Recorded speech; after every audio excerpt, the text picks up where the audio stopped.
Buenas noches a todos. ¿Será posible que yo haga una petición ahora? ¿Es posible que yo les pida algo? ¿Ustedes me podrían regalar una sonrisa, una pequeña sonrisa para empezar un clima de cambio en esta noche? No saben lo lindo que se ven, no saben cómo cambia el panorama. Bueno, cambios o tiempo de cambios. Número dos, cuando uno piensa que terminó una reflexión, resulta que el Espíritu Santo lo lleva a caer en la cuenta de que hay un poco más, hay un poco más. Así que quiero abrir mi corazón en esta noche y hablarle acerca de tiempos de cambios número dos. Una pequeña, breve síntesis de lo que vimos el viernes pasado para entrar en clima. Unas pinceladas, pequeñas pinceladas. Los que quieren el cuadro completo están los audios. Pero comenzamos hablando acerca de la importancia de los cambios en nuestra vida, que muchos pasan imperceptiblemente, no nos damos cuenta muchas veces cómo cambian las cosas. De hecho, no somos nativos digitales nosotros y hemos estado, nuestra generación, la mayoría de los que estamos acá, y hemos afrontado cambios diversos, diferentes, durante muchos años, y nos hemos adaptado a esos cambios. El ser humano tiene esa facultad, esa posibilidad. Pero bueno, hemos visto cómo cambios ocurren en nuestra vida, desde lo biológico, desde lo natural, pero también desde lo espiritual. Eh, ¿Recuerdan el capítulo 8 de Génesis? No lo mencioné el viernes pasado, pero lo traigo ahora al presente, donde Noé desciende del arca con su familia, 8 personas, y lo primero que hace Noé es edificar un altar y ofrecer sacrificios. Y ofrece los animales que tenía en el arca, de los limpios, de los permitidos para ofrecer. Y dice en Génesis capítulo 8 que Dios percibió olor grato. Es decir, que la adoración de Noé fue agradable ante los ojos de Dios. Y dice Génesis capítulo 8, Dios le dijo a Noé, mientras la tierra permanezca, no cesarán la siega, la sementera, el frío, el calor, el invierno, el verano, el día y la noche. Y pasaron miles y miles de años y esos cambios estacionales se siguen efectuando hoy. Eso desde el punto de vista natural, pero también ocurre desde el punto de vista espiritual, porque están los inviernos espirituales, crudos, fríos, pero también está la primavera espiritual. Está la noche cerrada, oscura, muy oscura, espiritual, pero también está el día, el amanecer, la luz espiritual. Y como leímos Eclesiastés número 3, capítulo 3, quiero decir, todo tiene su tiempo. Y todo, amigos y amigas mías, todo es temporal. Bueno, estuvimos hablando acerca de lo que era metanoia, el mensaje de Juan el Bautista, porque cuando termina el Antiguo Testamento y comienza el Nuevo, necesitaba esta sociedad, esta humanidad, la política, la religión, un cambio, pero un cambio radical. Y el mensaje de Juan el Bautista, ¿cuál era? Arrepiéntanse, arrepentíos.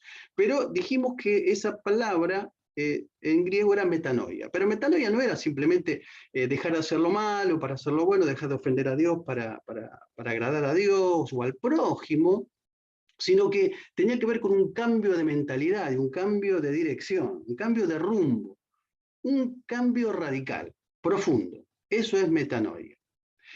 Mencioné acerca de la vida el llamamiento de Abraham, el llamamiento de Moisés y cómo Dios los había cambiado de escenario en otros momentos, en otros tiempos, cómo Dios los cambió en sus tiempos y en sus momentos, y culminamos con los dos tipos de cambio que Dios propone, el del tipo de Moisés y el del tipo de Josué.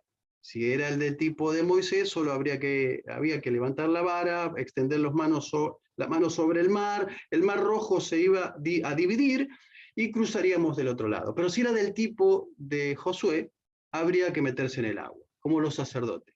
Y al meterse en el agua, el Jordán dejaría de descender. y se podría cruzar del otro lado como cruzó el pueblo. Si es del tipo de Moisés o si es del tipo de Josué, no importa. Lo que sí importa es que del otro lado del mar y del otro lado del río está nuestra bendición. Y es el tiempo de cambios que Dios propone para nuestras vidas. Este texto, este que acabamos de leer, este episodio, esta historia, es muy interesante, muy interesante. Y es la continuación, porque Jesús aquí le está cambiando de escenario a los discípulos. Ellos estuvieron 3 días de avivamiento. Jesús estuvo sanando gente, enseñando, predicando y dando de comer a una multitud, mucha gente.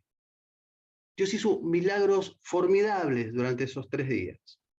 Y ahora Jesús le dice a los discípulos, pasemos al otro lado, o pasemos del otro lado. Y cuando están cruzando el mar de Galilea, se desata una tormenta, una gran tormenta.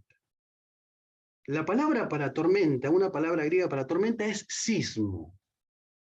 Así que imaginen ustedes la categoría de esta terrible tormenta. La barca se hundía, entraba agua por todos lados.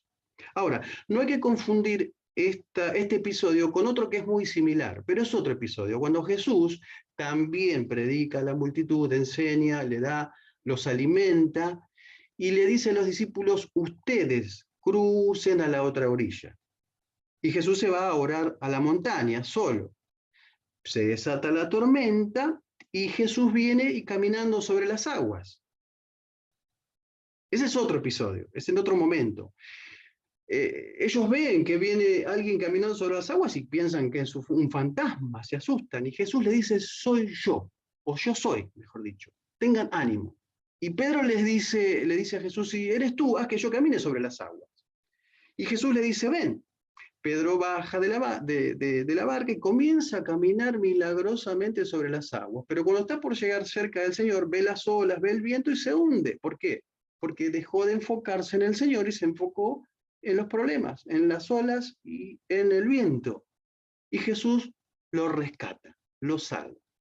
Porque Jesús siempre va a salvar, siempre va a rescatar a aquellos que se animan a caminar por fe. Los dos luego suben a la barca y hay calma, hay bonanza, se calma la tormenta. Ese es otro episodio, es cuando Jesús camina sobre las aguas. Es muy similar, porque es una tormenta muy parecida.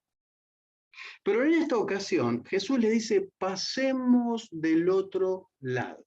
Es decir, Jesús va con ellos y Jesús está en la barca. Lo curioso de este pasaje, seguramente a ustedes les llamó la atención, es que Jesús está durmiendo. Jesús está descansando plácidamente cuando la barca es una coctelera, literalmente.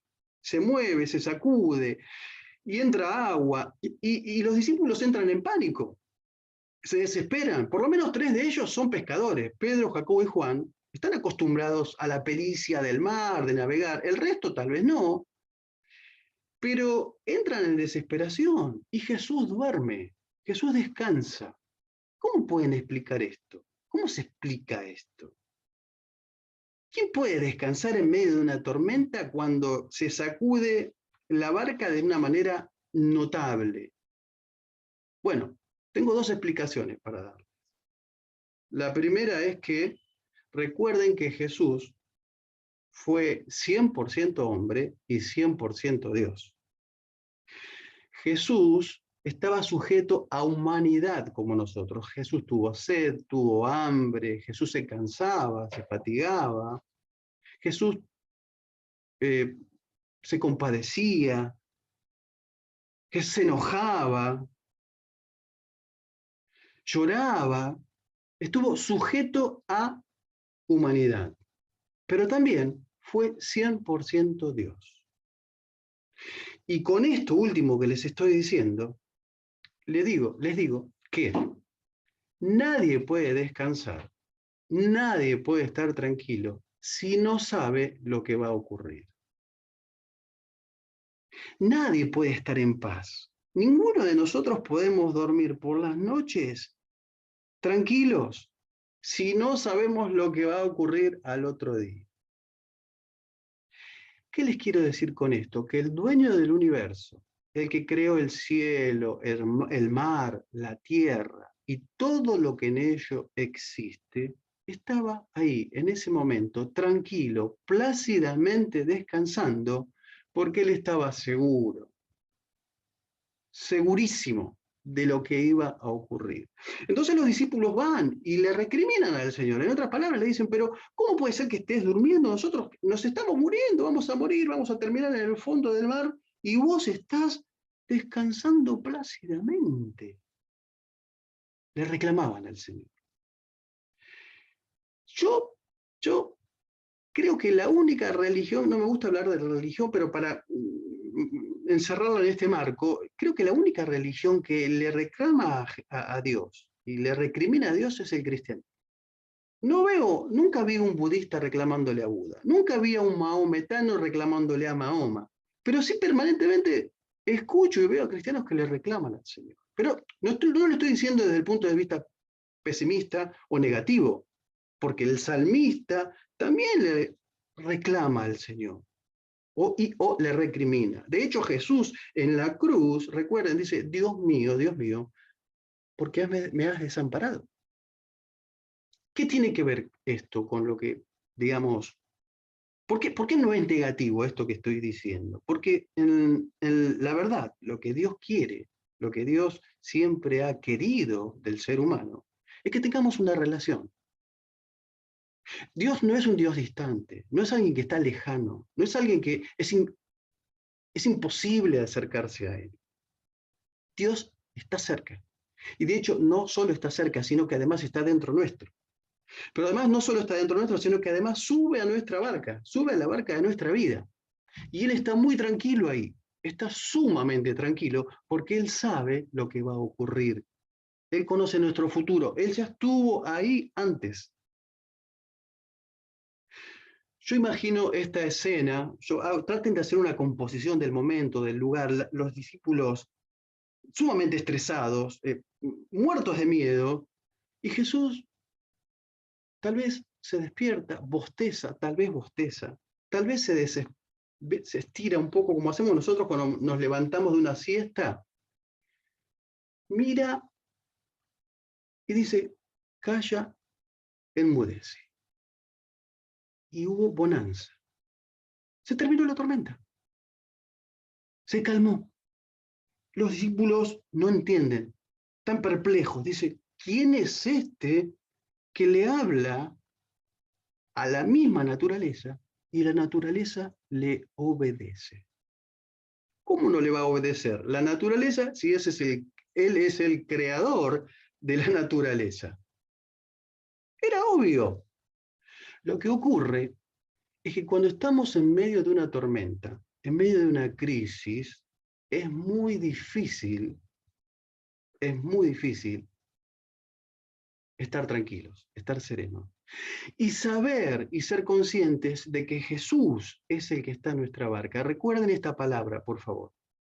Jesús le dice a ellos, muchachos, hay un cambio de tiempo, hay cambio de temporadas.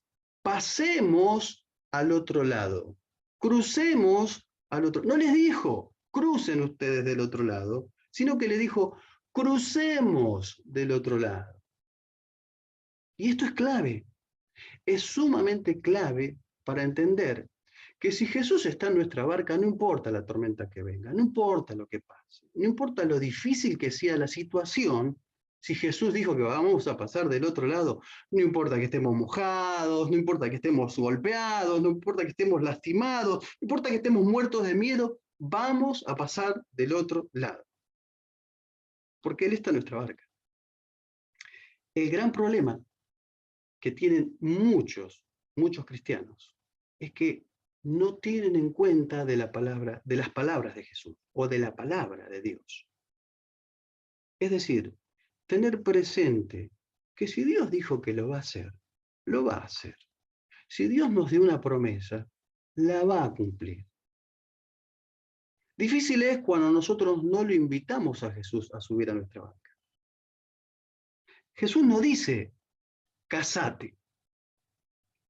Jesús dice, casémonos. Él quiere estar también en el asunto matrimonial. Él no dice en un emprendimiento, en un trabajo, en un negocio, anda, emprende. Él dice, emprendámoslo. Él, cuando empezás una carrera, no dice, bueno, anda, anotate, hacé la carrera. Él dice, anotémonos, cursemos juntos. Él quiere subir a nuestra barca, porque si Él está en nuestra barca, no importa la tormenta, no importa la crisis, vamos a pasar del otro lado. ¿Qué hace posible que un matrimonio de 30, 40, 50 años todavía se mantenga vivo, todavía se sigan amando o más que el primer día? ¿Qué es la atracción sexual? ¿Qué creen ustedes? Si alguien cree o alguien piensa que después de 40, 50 años lo único que los mantiene vivos es la atracción sexual, digo, por favor denos un seminario ahora, ya, porque no sé cómo, es casi imposible, pero no es ni siquiera lo emocional, porque la unión matrimonial tiene que ver con una unión básicamente espiritual, fundamentalmente espiritual. Por eso Jesús, por eso en la Biblia se nos dice, se nos enseña, ya no son dos, sino uno, y el Señor en el medio. Entonces, cuando llevamos al Señor, sube a la barca de nuestro matrimonio, cuando sube el Señor a la barca de nuestras relaciones, cuando el Señor sube a la barca de nuestros emprendimientos, Él dice, van a pasar del otro lado. No importa que haya un cambio de época, no importa que haya un cambio de temporada, es necesario que lo haya, porque Él les dijo, pasemos del otro lado. Él lo llevó del otro lado. Y en el medio, la tormenta. Es sumamente importante, es vital, creo yo, siempre tener una palabra del Señor. Siempre presente una palabra del Señor. Porque la palabra del Señor, la palabra, tiene poder. Dios creó todas las cosas con el poder de su palabra. Y tiene sumamente poder tenerla presente, siempre, donde nos movamos, lo que hagamos, siempre la palabra del Señor. Siempre. Cuando me preguntan cuál es la evidencia del poder de la palabra del Señor, cuál es la evidencia del poder de la Escritura, yo en 30 años que conozco al Señor, nunca me voy a cansar la cantidad de personas, decenas y decenas y decenas de personas que han sido cambiadas, transformadas por el poder de su palabra. El que era adicto no consume más, el que era alcohólico dejó el alcohol, el que era infiel ya no es infiel, el que era agresivo ya no es agresivo. Es el poder de su palabra en nosotros. Cuando nosotros la leemos, la incorporamos, la palabra, recuerden, es logos. Logos es Jesús. Es el Jesús que ingerimos, que comemos cada vez que lo leemos, cada vez que leemos su palabra. Y cuando más leemos y cuando más escuchamos palabra del Señor, hay más de Él y menos de mí. Hay más del Señor y menos de nosotros. Pero es un problema, es un dilema el no tener presente muchas veces la palabra del Señor. Necesitamos una palabra del Señor para cada día. Necesitamos una palabra del Señor para cada situación, porque las hay, y muchas, muchísimas. Si no, nos va a pasar como le pasó a Sara. ¿Se acuerdan de Sara en el Antiguo Testamento? Sara era una ancianita de 75 años, cuando Dios le dijo, vas a pasar al otro lado. Va a haber un cambio de tiempo para ustedes, porque les voy a dar un hijo. Pero Sara era estéril. Abraham y Sara no podían tener hijos. Y pasaron 11 años y Sara dijo, al final, ¿es o no es? Probemos el plan B, dijo Sara. Y cuando te enfocas en el plan B, te desenfocas del plan A. Entonces tuvo una buena idea Sara. Dijo, seguramente que es por acá. Le dijo, mira, tenemos una sierva egipcia que se llama Agar. Abraham, ¿por qué no te allegas a la sierva? ¿Se entiende, no? Pueden tener relaciones sexuales con Agar, tienen un hijo yo espero que nazca sentada, lo recibo y lo adoptamos. Y ese es el hijo que Dios nos prometió. Y Abraham dijo, no, mira, vamos a pensarlo, vamos a tomarnos un tiempo, vamos a orar, vamos a ver qué dice Dios, tomémonos 3, 4, 5 meses. No, no dijo eso. Abraham quiso satisfacer los deseos de Sara, su mujer, y creo que los de él también. Y bueno, tuvieron relaciones sexuales con Agar, quedó embarazada Agar, y a partir del embarazo de Agar, su relación con Sara no fue la misma. Comenzó el conflicto, el principio del conflicto que dura hasta hoy. Porque del hijo de Agar, Ismael, iba a descender la nación árabe. Y del hijo de Sara y Abraham, la de Israel. Y ustedes saben que hasta el día de hoy, árabes y israelíes no se pueden ir. Y ha corrido tanta, pero tanta sangre, tanta cuestión bélica, tantas guerras, por una mala decisión, por cambiar el foco por el plan B en vez del por el plan A. Pasaron 14 años más. Y un día está Abraham en la tienda, porque Abraham habitaba en tienda, y vienen 3 ángeles a avisarle a Abraham que el próximo año Sara iba a tener un hijo. Y resulta que cuando el ángel está hablando a Abraham, Sara está en la tienda, afuera de la tienda escuchando. ¿Vieron cómo hacen las viejitas a veces chismosas que se ponen a escuchar lo que no? Y escuchó que iban a hacerle un hijo, Sara, y ¿qué hizo? Se comenzó a reír, se rió. ¿Quieren saber cómo se rió Sara? Bueno, vean este video que es cortito de un TikTok y la última parte sobre todo y van a darse cuenta cómo se rió Sara.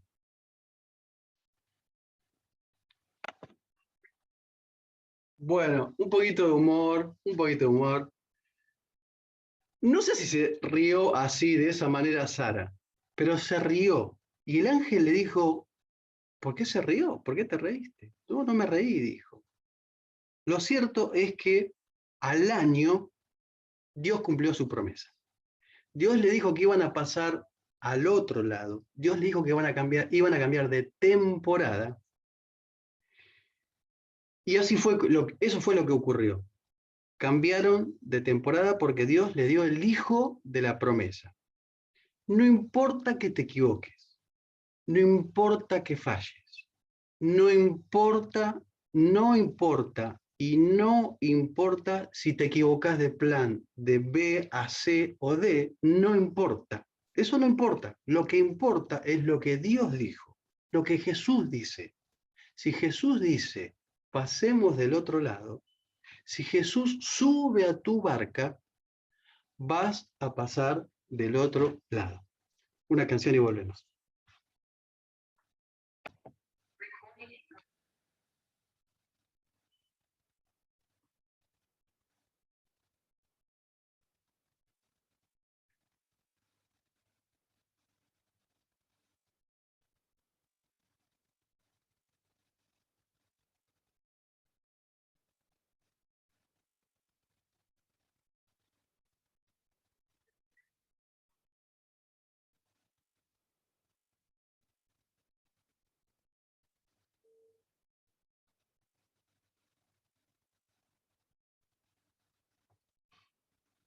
Gordo, empezó a grabar ahora.